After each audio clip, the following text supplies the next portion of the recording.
नमस्कार प्रेक्षकांनो.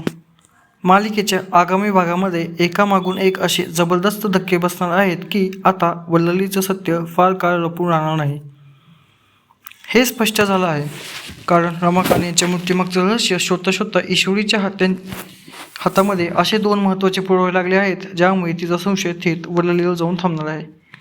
एका बाजूला मंजुळाचं अपहरण झाल्यामुळे अर्णव आणि आकाश संतपले आहेत, तर दुसऱ्या बाजूला स्वतःच्या विरोधातील पुरावे नष्ट करण्याच्या प्रयत्नाखाली वल्लली स्वतःच मोठी चूक करून बसणार आहे. रमाकांत यांचा मोबाईल आणि तुटलेल्या हिरव्या बांगड्यांची काच ईश्वरीच्या हाती लागल्यानंतर ती थेट वल्ललीचा हात पकडून तिला जाब विचारणार आहे. त्यामुळे आता वल्लली या परिस्थितीतून स्वतःला कशी वाचवणार, ती नेहमीप्रमाणे एखादं नवीन नाटक करणार की यावेळी तिचं खरं रूप सर्वांसमोर येणार हे आपण सविस्तर पाहणार आहोत. पण त्याआधी चॅनलवर नवीन असाल तर चॅनलला नक्की सबस्क्राईब करा आणि व्हिडिओ शेवटपर्यंत पहा. मंजुळाने रमाकांत यांचा फोटो पाहिल्यानंतर त्यांच्या मृत्यूच्या दिवशी घडलेल्या अनेक महत्त्वाच्या गोष्टी अर्णव आणि ईश्वरसमोर सांगितलेल्या असतात. मंजुळाच्या साक्षीमुळे रमाकांत यांचा मृत्यू हा साधा अपघात नसून त्यामध्ये मोठा कट असल्याचं स्पष्ट होऊ लागलेला आहे. त्यामुळे अर्णव, आकाश आणि शिर्के मंजुळाला घेऊन पोलीस स्टेशनकडे निघतात.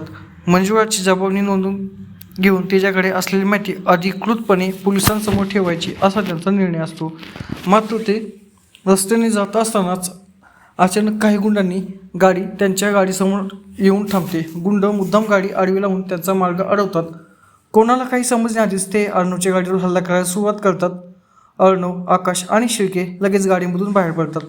गुंडांचा उद्देश साधा हल्ला करण्याचा नसून मंजुळाला पळवून नेण्याचा आहे हे त्यांना लगेच समजतं. अर्णव एका गुंडाला पकडून बाजूला फेकतो. आकाशसुद्धा दुसऱ्या गुंडाची चांगली धुलाई करतो. शिर्के मंजुळाला सुरक्षित ठेवण्याचा प्रयत्न करत असतात. काही वेळासाठी अर्णव आणि आकाश त्या गुंडांवर बाहेर पडतात. पण अचानक एका गुंडाला संधी मिळते आणि तो मंजुळाला पकडतो. तो बंदूक काढून थेट मंजुळाच्या डोक्याला लावतो. गुंड अर्णवला धमकी देत म्हणतो, जागेवरच थांब, एक पाऊल पुढे आलास तर हिला इथे संपून टाकेल. अर्णव संतापलेला असतो. त्याच्या समोरच्या गुंडांना संपवून मंजुळाला वाचवायचं असतं. पण मंजुळाचा जीव धोक्यात असल्यामुळे त्याचे हात बांधले जातात.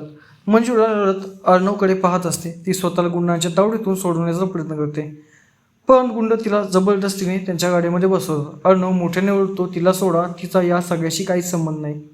मात्र गुंड त्यांचं काहीही ऐकत नाही. ते मंजुळाला घेऊन तिथून पळून जातात. बंदुकीच्या धाकामुळे अर्णव, आकाश आणि शिर्के काहीच करू शकत नाहीत. गुंडांची गाडी निघून गेल्यानंतर अर्णव संतापाने तिथेच उभा राहतो. मंजुळा आपल्या मदतीसाठी आली होती आणि आता तिच्या जीवाला धोका निर्माण झाला आहे ही गोष्ट त्याला अस्वस्थ करत असते.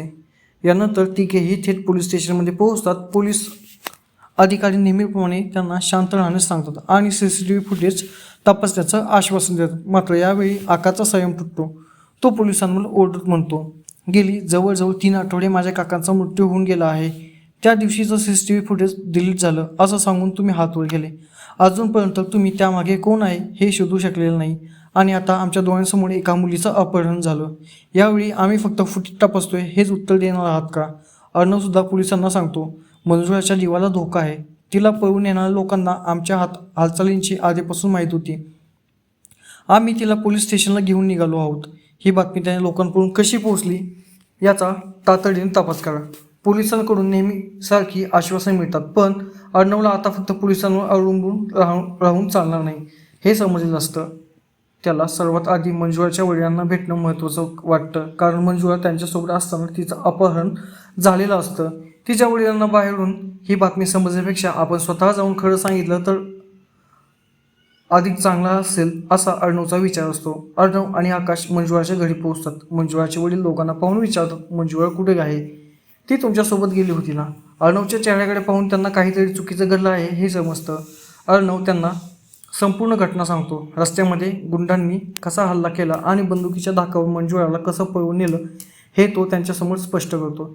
हे ऐकताच मंजुळाचे वडील कोसळतात. ते रडत म्हणतात, ती माझी एकुलती एक मुलगी आहे. तिच्याशिवाय माझं या जगामध्ये कोणीही नाही. तिने कोणाचं काय बिघडवलं होतं? तिच्यावर हे संकट का आलं? अर्णव त्यांची समजूत घालत असतात. काका, मंजुळा आमच्यासोबत आली होती, त्यामुळे आता तिची जबाबदारी माझी आहे. तुम्ही काळजी करू नका. मी तिला काही होऊ देणार नाही. मी तिला सुरक्षितपणे तुमच्याकडे परत घेऊन येईल. मंजुळाचे वडील म्हणतात, तुम्हाला कदाचित माझ्या मनाची अवस्था समजणार नाही. एकुलती एक लेक हो तू माझी. संकटामध्ये आहे आणि कुठे आहे, कोणासोबत आहे, तिच्यासोबत काय होत असेल याची मला काहीही माहिती नाही.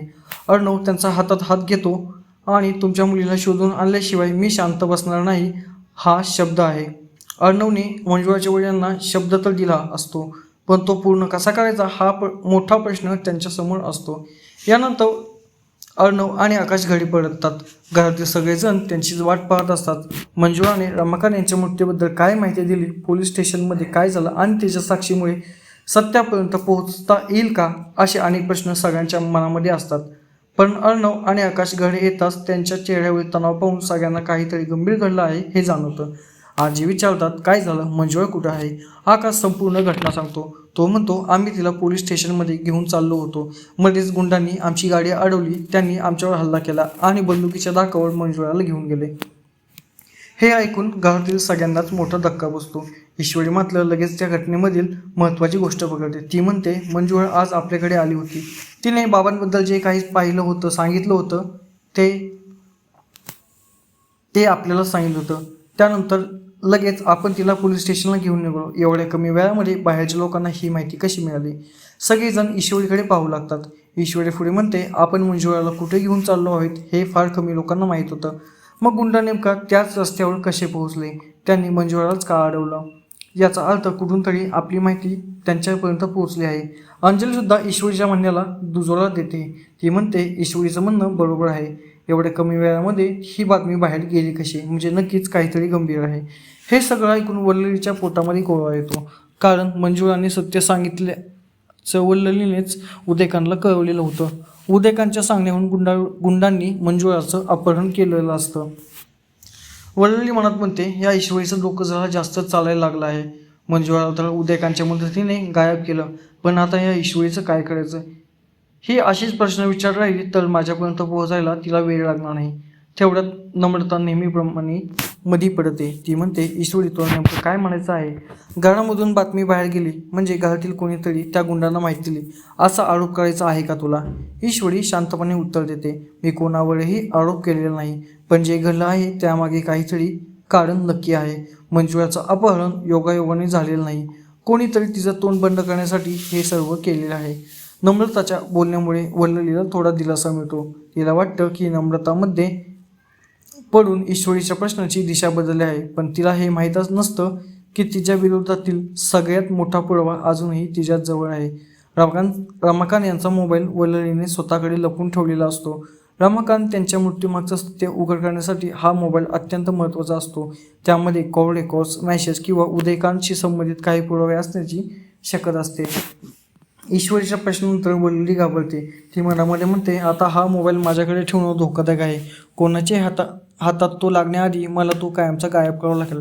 रात्री सगळेजण आपापल्या कामामध्ये व्यस्त असताना वल्लली रमाकांत यांचा मोबाईल घेऊन घराच्या गार्डनमध्ये जाते. कोणालाही संशय येणार नाही अशा ठिकाणी तो पुरण्याचा ती निर्णय घेते. पण वल्ललीचा हा निर्णयच तिच्यासाठी सर्वात मोठी चूक ठरणार असतो.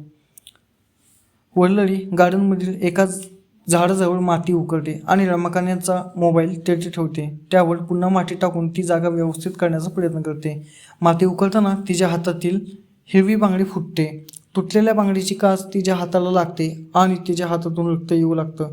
घाईमध्ये वल्ललीच्या लक्षात येतं की तुटलेल्या बांगडीचा एक तुकडा त्याच मातीमध्ये पडलेला असतो. नेमक्या त्याच वेळी ईश्वरी वल्ललीच्या खोलीमध्ये तिच्यासाठी हळदीचं दूध घेऊन येते. वल्लली सतत आजारी असल्याचं नाटक करत असल्यामुळे ईश्वरीला तिची काळजी घेण्यासाठी आलेली असते. खोलीमध्ये वल्लली दिसत नाही म्हणून ईश्वरी तिला आवाज देते मामी मामी तुम्ही कुठे आहात. काही वेळाने वल्लली गार्डनमधून परत येते. तिचा चेहरा घाबरलेला असतो आणि हाताला जखम झालेली असते.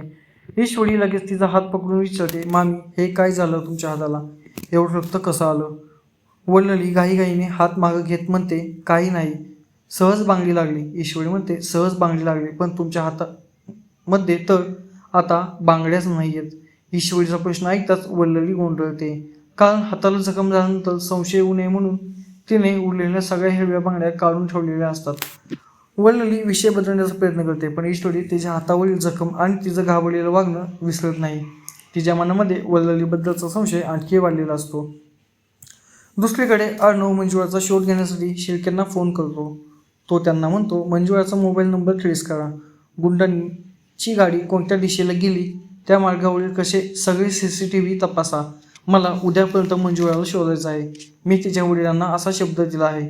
काही वेळाने शिर्के अर्णवला माहिती देणार. सर, मंजुळाच्या मोबाईलचं लोकेशन काही अंतरापर्यंत ट्रेस झालं आहे, पण त्यानंतर अचानक सिग्नल बंद झाला. बहुतेक तिचा फोन बंद करण्यात आला आहे किंवा नष्ट करण्यात आलेला आहे. हे ऐकून अर्णवच्या काळजीमध्ये आणखी भर पडते, पण तो हार मानत नाही. तो म्हणतो, जिथपर्यंत लोकेशन मिळालं आहे तिथून पुढचे सगळे रस्ते तपासा. टोल नाके, पेट्रोल पंप, दुकानं आणि खाजगी CCTV सगळं तपासा. कोणत्याही परिस्थितीमध्ये मंजुळाला शोधायचं आहे. त्या रात्री सततच्या धावपळीमुळे आणि मानसिक तणावामुळे अर्णवची तब्येत बिघडते. त्याला ताप आलेला असतो. ईश्वरी त्याजवळ येते आणि त्याची अवस्था पाहून काळजीत पडते. ती मुलतानी मातीचा लेप तयार करून त्याच्या पायांना लावून देते. अर्णव जागा होऊन म्हणतो, ईश्वरी, काय करतेस तू? माझ्या पायांना हात लावू नकोस. ईश्वरी म्हणते, तुम्ही गप्प बसा. तुम्हाला ताप आला आहे. हा लेप लावल्यामुळे शरीराला थोडा थंडावा मिळेल. अर्णव म्हणतो, मंजुळा कुठं आहे हे माहीत नाही. बाबा का गेले याचं सत्य अजून समोर आलेलं नाही आणि मी इथे आराम कसा करू? ईश्वरी त्याला समजावत म्हणते, तुम्ही स्वतःची काळजी घेतली नाही तर मंजुळाला कसे शोधणार आणि बाबांना न्याय मिळवून देणार तरी कसे? थोडा आराम करा. आपण दोघं मिळून सत्य शोधून काढू. ईश्वरीचे शब्द ऐकून अर्णव शांत होतो. या संकटाच्या काळात ईश्वरीचं त्याची सर्वात मोठी ताकद बनलेली असते. दुसऱ्या दिवशी सकाळी आजी घरातील सगळ्यांना एकत्र बोलवतात. आजी म्हणतात, रमाकांतरावांना जाऊन जवळजवळ 2 आठवडे झालेले आहेत. आता आपल्याला त्यांच्या अस्थींचं विसर्जन करायला हवं. काही लोक वाराणसीला जातात, काही नाशिकला जातात. मी नाशिकमधील ब्राह्मणशी बोलून ठेवलं आहे. तेवढं ईश्वरी म्हणते, आजी, बाबांनी जाण्याआधी माझ्याशी एक गोष्ट बोलून दाखवली होती. सर्वजण ईश्वरीकडे पाहतात. ईश्वरी सांगते, बाबा म्हणाले होते की त्यांनी आयुष्याची अनेक वर्षे आपल्या कुटुंबापासून दूर घालवली. त्यामुळे मृत्यूनंतर पुन्हा घरापासून दूर जायची त्यांची इच्छा नव्हती. त्यांनी सांगितलं होतं की त्यांच्या अस्थी नदीमध्ये विसर्जित करण्याऐवजी आपल्या गार्डनमधील झाडांच्या मुळाशी टाकाव्यात. त्यामुळे त्या झाडांना त्यांचा उपयोग होईल आणि ते आपल्या मुलांच्या जवळच लागतील. हे ऐकताच घरातील सगळेजण भावुक होतात. आजी रडत म्हणतात, आधी माझी लेक सात्विक मला सोडून गेली. आता इतक्या वर्षांनी माझे जावई परत आले आणि तेही काही दिवसात आपल्याला सोडून गेले. या घराचं सुख कोणाच्या नजरेला लागलं आहे देव जाणे. अंजली आजींना आधार देते. ईश्वरी त्यांची समजूत घालते. अर्णवच्या डोळ्यातही पाणी आलेलं असतं. इतक्या वर्षांनी त्याला त्याचे वडील परत मिळाले होते. त्यांमधील गैरसमज हळूहळू दूर होत होते. अर्णवने पहिल्यांदाच त्यांना मनापासून बाबा म्हणून स्वीकारलं आणि त्यानंतर काही क्षणातच रमाकांत याचा मृत्यू झाला. अर्णव आणि ईश्वरी अस्थींचा कलश घेऊन गार्डनमध्ये जातात. घरातील बाकीचे सदस्यही त्यांच्या मागे येतात. रमाकांत यांच्या इच्छेप्रमाणे झाडांच्या मुळाशी अस्थी विसर्जित करण्याचा निर्णय घेतला जातो आणि नियतीचा खेळ असा असतो की ईश्वरीला नेमकी तीच जागा निवडते जिथे वडिलांनी रमाकांत यांचा मोबाईल पुरलेला असतो. अर्णव माती उकळायला सुरुवात करतो. काही वेळाने ईश्वरी अचानक म्हणते, अहो थांबा, तिथे काहीतरी आहे. अर्णव माती बाजूला करतो आणि त्यांच्या हाताला एक मोबाईल लागतो. तो मोबाईल बाहेर काढून साफ करतो. ईश्वरी तो पाहताच हादरते. ती म्हणते, हा मोबाईल तर बाबांचा आहे. अर्णव आश्चर्याने विचारतो, बाबांचा मोबाईल आपल्या गार्डनमध्ये पुरलेला कसा आला? कोणीतरी मुद्दाम हा मोबाईल लपवला आहे. ईश्वरी म्हणते, बाबा वाडीला गेले आहेत असं सांगणारा फोन आपल्याला आला होता, पण वाडी पूर्ण होण्याआधीच ते कार्यक्रमाच्या ठिकाणी परत आले. त्यानंतर त्यांच्यावर हल्ला झाला. म्हणजे या मोबाईलमध्ये नक्कीच काहीतरी महत्त्वाचं आहे. अर्णव पुन्हा त्या जागेची माती तपासू लागतो. तेव्हा त्याच्या हाताला हिरव्या बांगडीची एक तुटलेली काच लागते. तो म्हणतो, ईश्वरी हे बघ, इथे बांगडीची काच सुद्धा आहे. ईश्वरी ती काच हातामध्ये घेते आणि नीट पाहिल्यानंतर तिच्या डोक्यामध्ये काल रात्रीचा प्रसंग चमकतो. वडिलांच्या हाताला झालेली जखम, तिने काढून ठेवलेल्या हिरव्या बांगड्या आणि गार्डनमधून पळताना तिच्या चेहऱ्यावर दिसलेली भीती, सगळ्या गोष्टी एकमेकांशी जोडल्या जातात. ईश्वरीमध्ये काल रात्री मामीच्या हाताला जखम झाली होती. त्या म्हणाले की बांगडी लागली, पण त्यांच्या हातामध्ये एकही बांगडी नव्हती. म्हणजे त्यांनी त्या बांगड्या नंतर काढून ठेवल्या होत्या. ही काच त्यांच्या बांगडीची असू शकते. अर्णव म्हणतो, याचा अर्थ बाबांचा मोबाईल इथे लपताना त्यांच्या हाताला जखम झाली. ईश्वरीच्या चेहऱ्यावर आता संशय नसतो तर खात्री दिसत असते.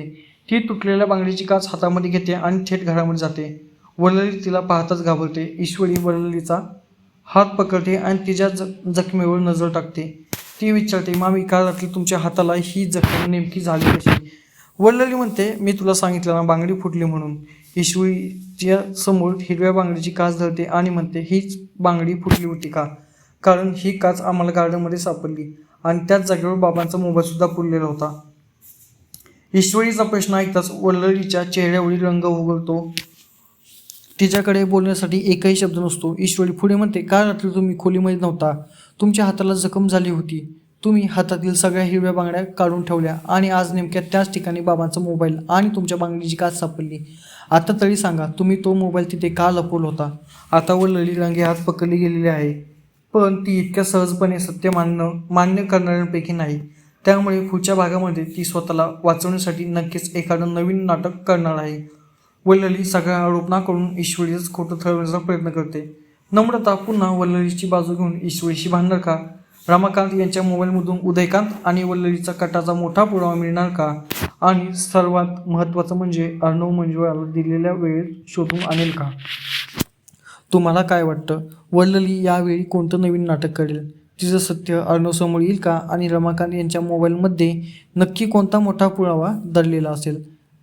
तुमचं मत कमेंटमध्ये नक्की सांगा. मालिकेच्या अशाच जबरदस्त अपडेट्स आणि आगामी भागातील मोठ्या ट्विस्टसाठी चॅनलशी कनेक्ट राहा. व्हिडिओ आवडला असेल तर लाईक करा, शेअर करा आणि चॅनलला सबस्क्राईब करायला विसरू नका. धन्यवाद.